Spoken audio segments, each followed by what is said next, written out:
Saudara, kullu nafsin dha'iqatul maut. Setiap yang bernyawa pasti akan mati. Hanya soal waktu, kematian itu nanti akan datang pada setiap kita. Bayangkan dahsyatnya sakaratul maut. Rambut kita ditarik, kuku-kuku kita ditarik, sakit rasanya. Bayangkan nyawa yang dicabut, terbujur kaku. Dan bayangkan yang terbujur kaku itu adalah diri kita. Rasul menjelaskan ketika itu kita masih bisa melihat. Kita masih bisa melihat siapa yang menangisi kita, siapa sahabat yang mentakziahi kita. Tapi kita tidak bisa berbuat apa-apa. Kita tidak bisa bicara, tidak bisa bergerak. Lalu kita dimandikan.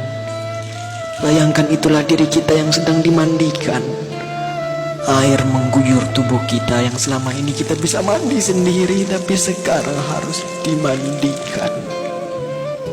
Dan kita menyaksikan siapa yang memandikan jasad kita.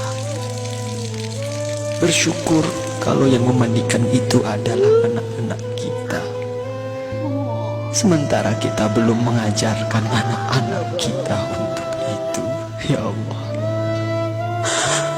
Kemudian kita dikafani. Kemudian kita disolati. Kemudian kita digotong, dibawa ke kuburan. Rasul menjelaskan kalau yang dibawa itu mayit yang soleh, maka mayit yang soleh itu akan berkata. Tapi ketika itu tidak ada seorang pun yang bisa mendengarnya, kecuali malaikat dan hewan-hewan. Manusia dan jin tidak bisa mendengar perkataan mayit. Rasul memberitahu kepada kita, mayit yang soleh itu akan berkata, Asri'ni ila baiti, ya Allah, percepat aku ya Allah, percepat aku ke rumahku ya Allah.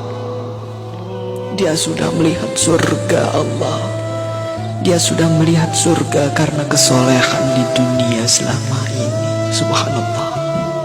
Tapi sebaliknya, ketika mayit itu mayit yang banyak maksiat, mayit yang selama di dunia suka mengumbar aurat, pembunuh, perusak, penipu, koruptor, ya Allah.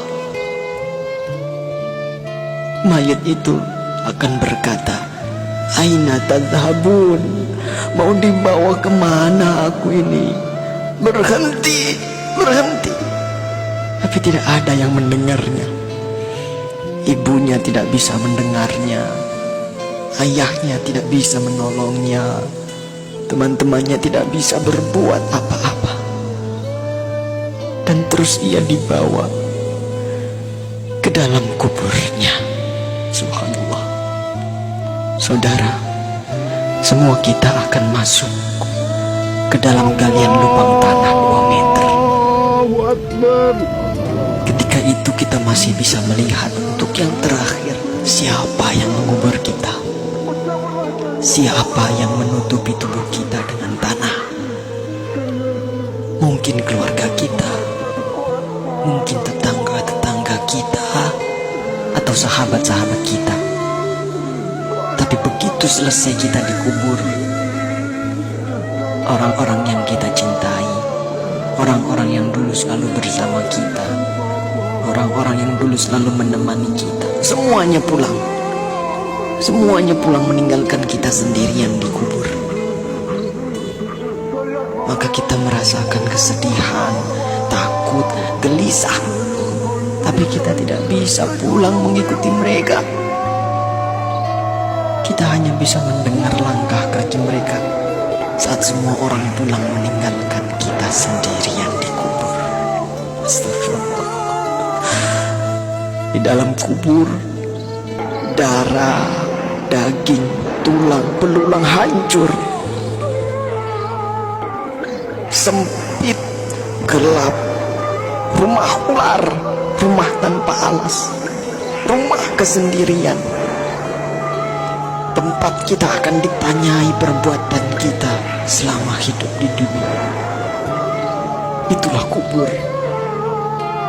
Saat itu tidak ada yang bisa menolong kita. Tidak ada kekuasaan lagi. Tidak ada harta yang melimpah lagi. Tidak ada keluarga yang kita sayangi lagi.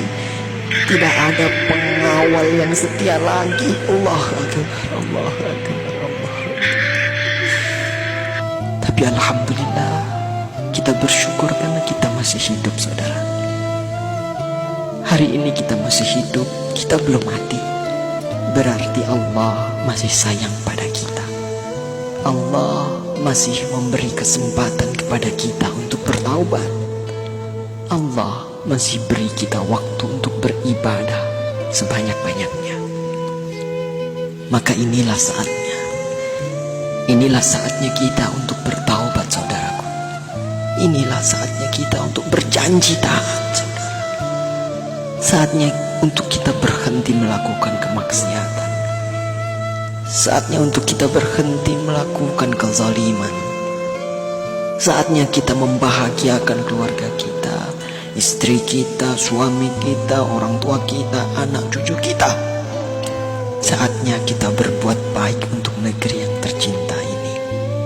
Saatnya kita berdakwah. Manfaatkan sisa umur ini untuk menebar kebaikan di sekitar kita.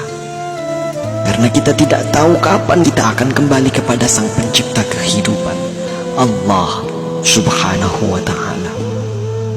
Katakanlah, sesungguhnya kematian yang kamu lari daripadanya, ia pasti menemui kamu.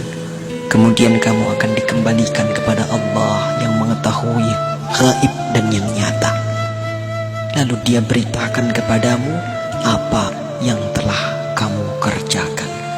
Surah Al-Jumu'ah ayat 8. Semoga Allah mewafatkan kita dalam keadaan husnul khatimah. Allahumma khtim lana bi husnil khatimah. Assalamualaikum.